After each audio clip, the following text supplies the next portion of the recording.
Hello and welcome to this short video on how to automate AE2 Inscribers using just one channel and EnderIO. So obviously you're going to need applied energistics and an EnderIO mod. The first thing you need to note is the inscribers.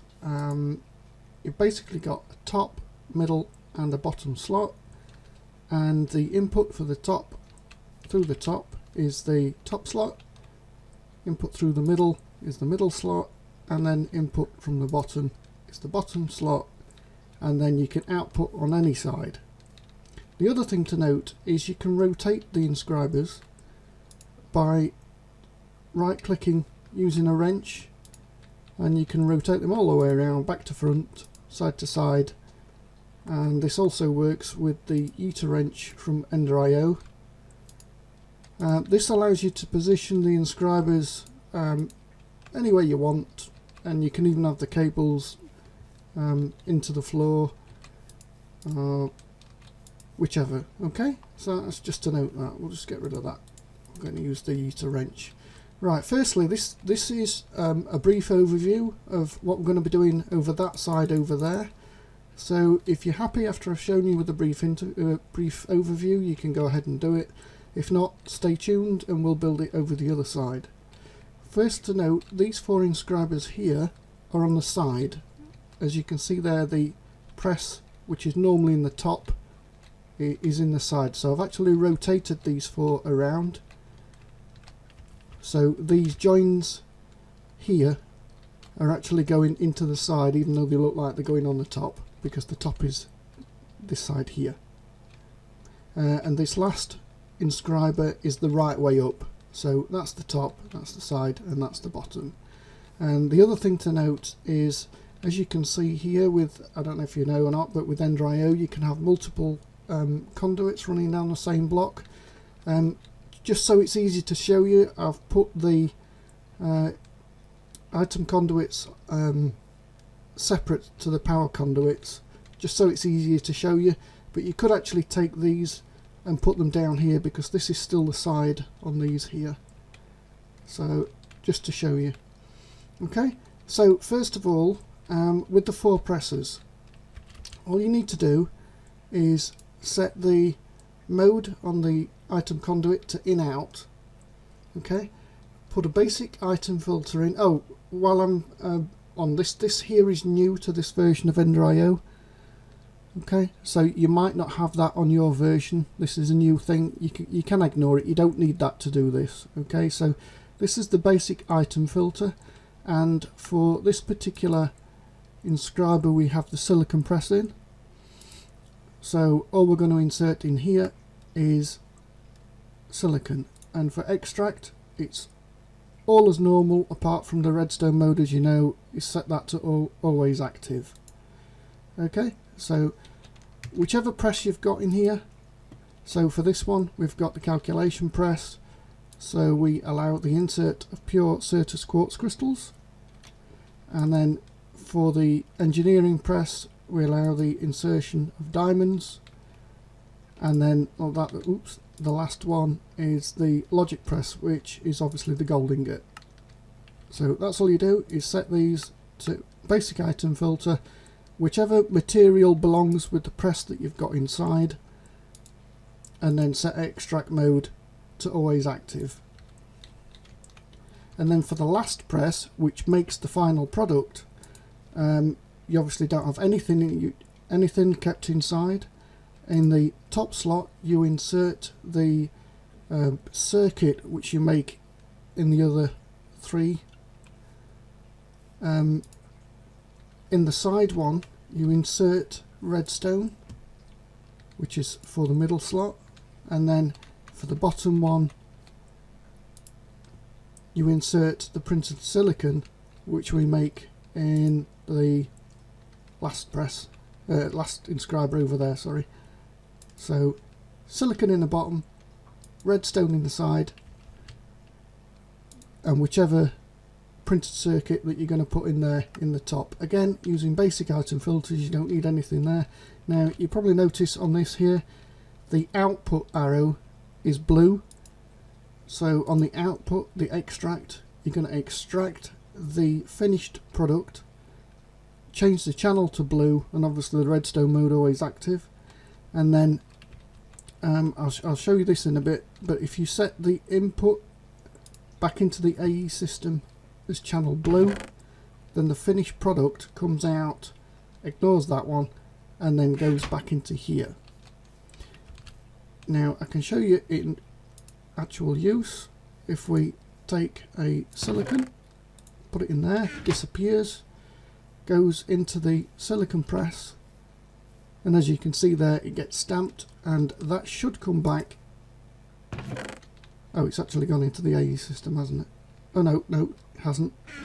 What it will do first of all is fill that slot up in the Inscriber. If I put another one in here, it should come back into this chest. It should not go back into the AE system. So if we just give it a second, stamps, it should come back in here and wait in here. So you could in fact throw a full stack of silicon in here and it will print them all into printed silicon and then send them back into the chest here for it to wait. If we then take for instance a gold ingot and we put that in here, goes into the Inscriber with the logic press, so that presses that, and you can all actually see it's already sat in there waiting for a redstone, and then we can put a redstone in here, that will disappear, the final product will get printed, and it won't come back into the chest because it follows the blue channel back into the AE system, so this should be blank. Okay, so that's the brief overview. To make the crafting recipes, they're pretty straightforward. You put them here in the ME interface, and all it is, as you can see there, it says with 1 silicon, 1 redstone and the raw material.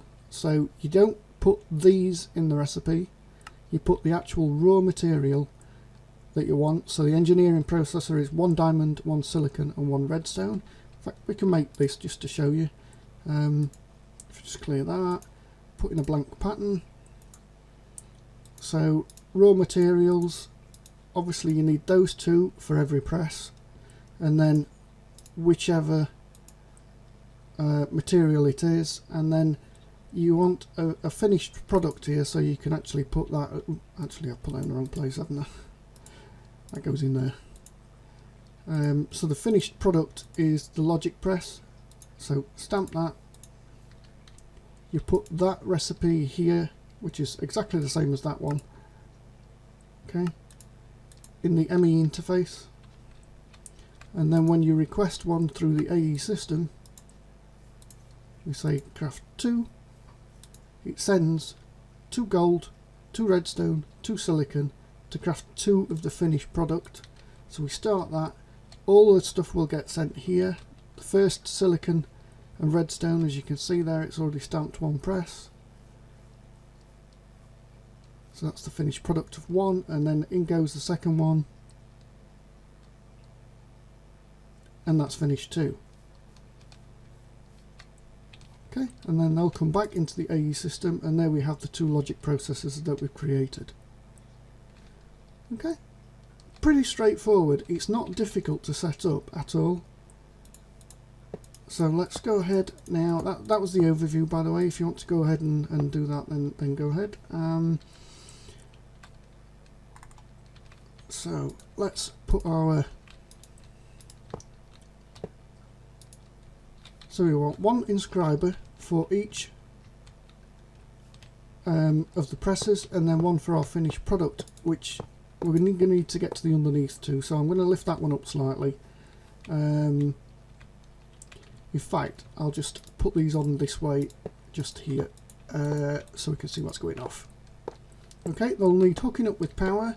You can either use EnderIO energy, or you can use AE2 cables to hook them up to power. It doesn't matter which way you do it at all, but they need connecting.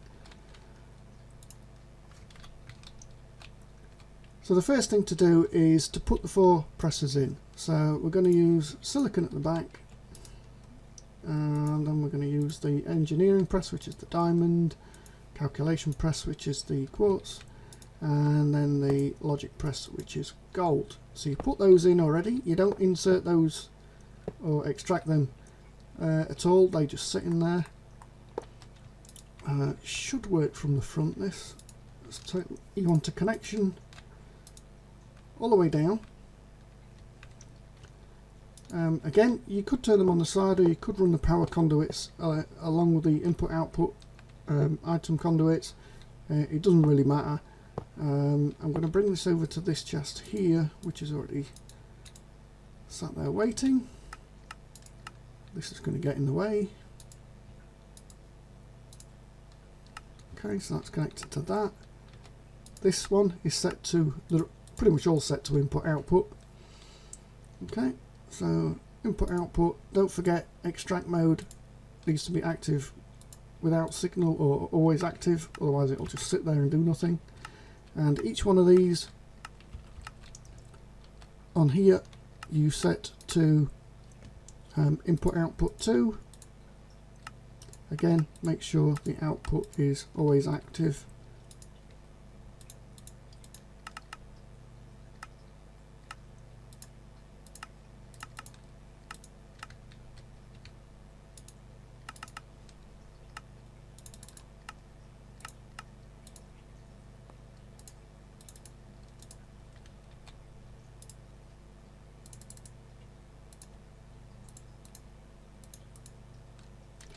Okay, and then you want, basically on the input side, you want to insert an item filter and whatever matches the press that you've put in. So for this one, silicon, so we want insert, put a basic item filter in there, and we're going to insert silicon. For this one, we've got the engineering press, so we want to insert, so your basic item filter, and for this one we want diamond, which I don't have.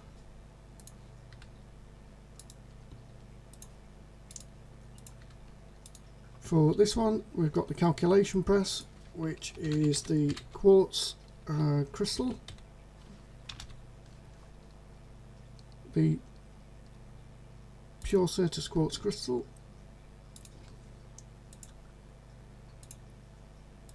so item filter, and one of those. And for this one, we've got the logic press, which is the gold ingot, so we want to insert just the gold ingot. And then for this one at the end here, which is the final product, again set to input output, on the output mode set to always active. On the insert mode on here we want to insert into the middle slot just redstone, and then we want a connection underneath,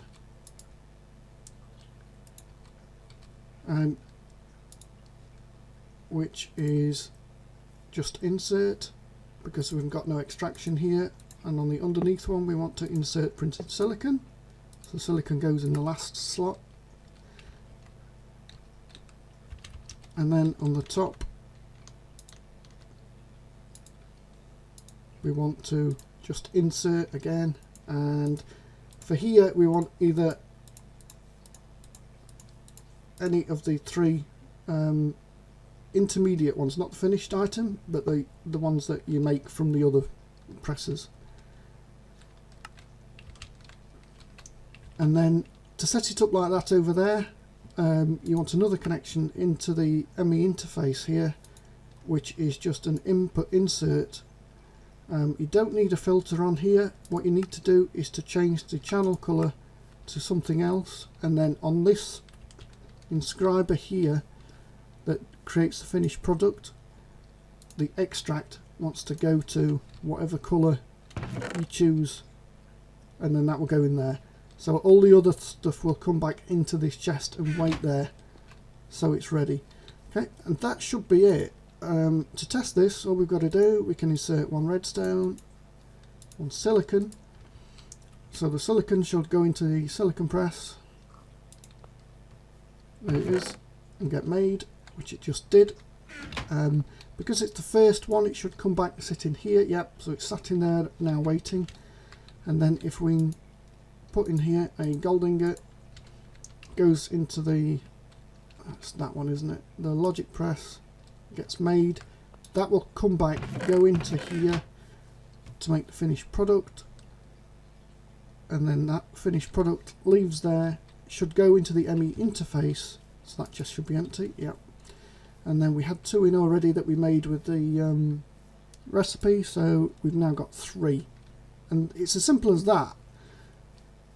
So like I said, you could put these on the sides like I did do over here, and you could have the power running down the same row as the EnderIO conduit, make them nice and compact, fully automated. You don't need the AE system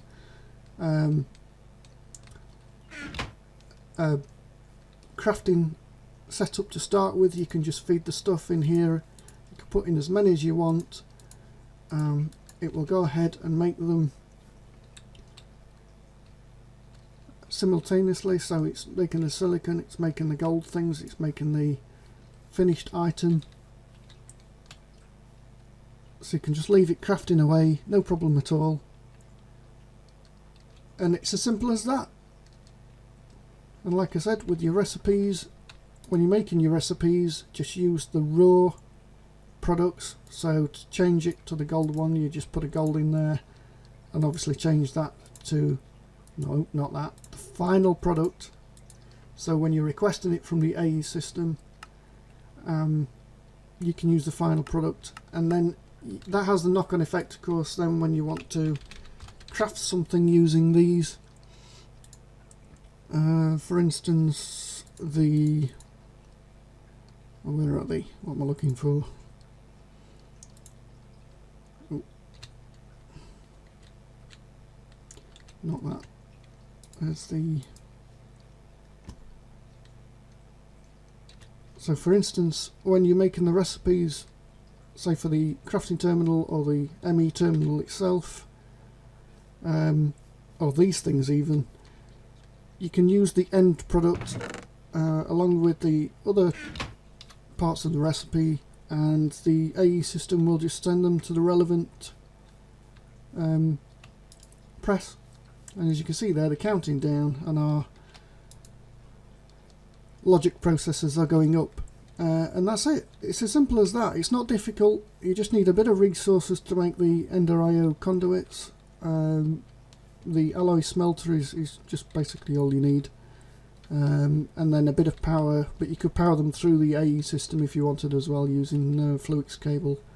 They connect to it as well. So yeah, hope you enjoyed the video. Give us a like and a thumbs up, and yeah, bye for now.